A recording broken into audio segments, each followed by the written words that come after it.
자기가 아내한테 너무 시달려가지고 아내한테 컴플렉스가 있었던 거예요. 그러니까 좀 나를 푸근하게 감싸줄 수 있는 그런 아줌마 같은 여자를 만난 거죠.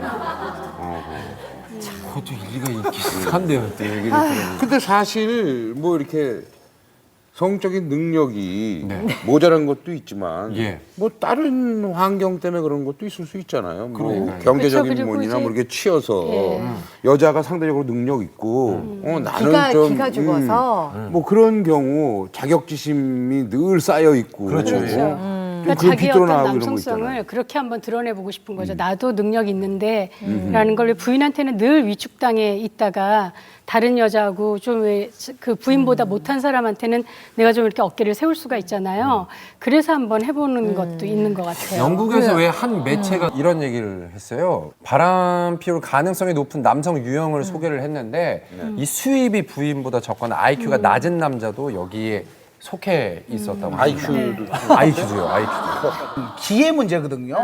어떤 뭐 남편을 칭찬해주라, 격려해주라, 인정해주라, 신뢰해주라 이런 것들의 다 기본은 뭐냐면 남자의 기를 살려주면 자신감도 생기는 거고 없던 능력도 생기는 건데 자꾸 남자의 기를 뭐 배추에 소금 뿌리듯이 자꾸 이렇게 해버리면 기가 푹 죽는 거죠. 그러면 남자는 자신감이 없으니까 자신감은 기를 인정해주는 쪽으로 가게 돼 있거든요. 같이 하셔야 돼요. 자존심이 정말 남편은 사실 남자들은 자존심을 먹고 사는 존재거든요. 그런 것 같아요. 남자들은 인정에 목숨을 걸고 여자들은 사랑에 목숨을 건다고 하잖아요. 그래서 우리가 그걸 좀 기억을 하고 있으면 남편들을 좀 이렇게 그 부추켜주고 항상 그럼요, 인정해주고 그럼요. 격려해주면 훨씬 남자들의 마음이 좀 흔들릴 일이 적지 않을까. 저도 여기 아까보다는 많이 편하다. 예. 아까보다는 많이 저도 그 얘기는 들었어요.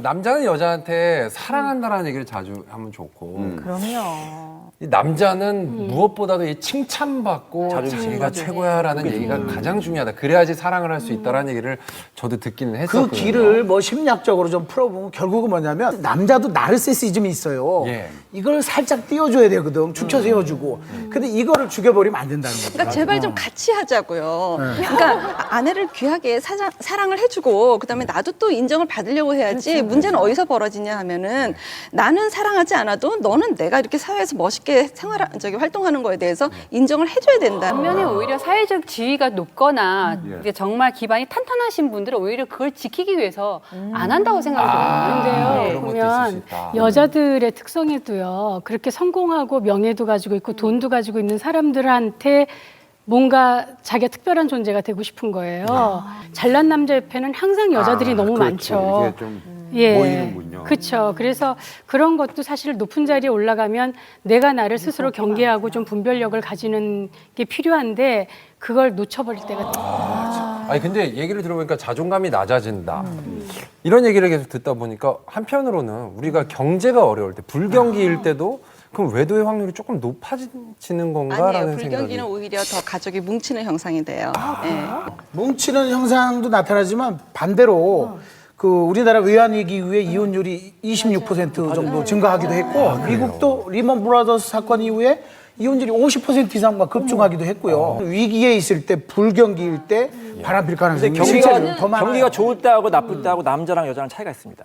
경기가 좋으면요 남자들 남편들이 바람을 많이 피고 경기가 나쁘면 여자들이 많이 펴요. 그래요? 왜냐하면 가정 경제가 나쁘기 때문에 남편한테 사실 더 이상 받을 게 없는 거예요. 그러니까 여자들이 자꾸 딴 데 시선을 돌리고 또 경기가 좋을 경우에 남자들은 내가 다 얻었으니까 또 딴 데다 시선을 돌리고. 근데 이제 이것도 일반한데요. 사실은 뭐 여자는 남자는 뭐 가정이 그 경제가 좋으면 나쁘면 보다는 그 사람이 어떤 사람이냐의 문제겠지만 어떤 것이 문제다가 아니라 내가 그것을 어떻게 풀 것인가의 문제라는 생각이 드는 거죠. 이런 부분도 있는 것 같아요. 남자든 여자든 또는 아까 경제력이 있든 없든 간에 가장 중요한 거는 누구든 그 환경에 노출되면은 피고 싶은 욕구가 이렇게 생길 수도 있잖아요. 가장 중요한 거는 본인의 자제력이라고 생각이 되거든요. 결국 사람 네. 사람 나름이네요. 근데 맞습니다. 경제력 얘기 잠깐 했는데 또 조사를 한 걸 살짝 봤더니요. 아내 수입에 전적으로 의존하는 남성들이 요즘 좀 있잖아요. 네. 셔터맨이라 그래서 그런 남성의 외도 확률이 가장 높다고 합니다. 어느 정도 높냐면 그렇지 않은 남성들에 비해서 한눈 필 확률이 5배가 높아요. 5배요? 배불렀죠, 이분. 예. 아, 깜짝 놀랐습니다. 자, 그러면 이제 외도가 이제 발각이 났어요. 예. 아내의 외도든 남편의 외도든. 그럼 이제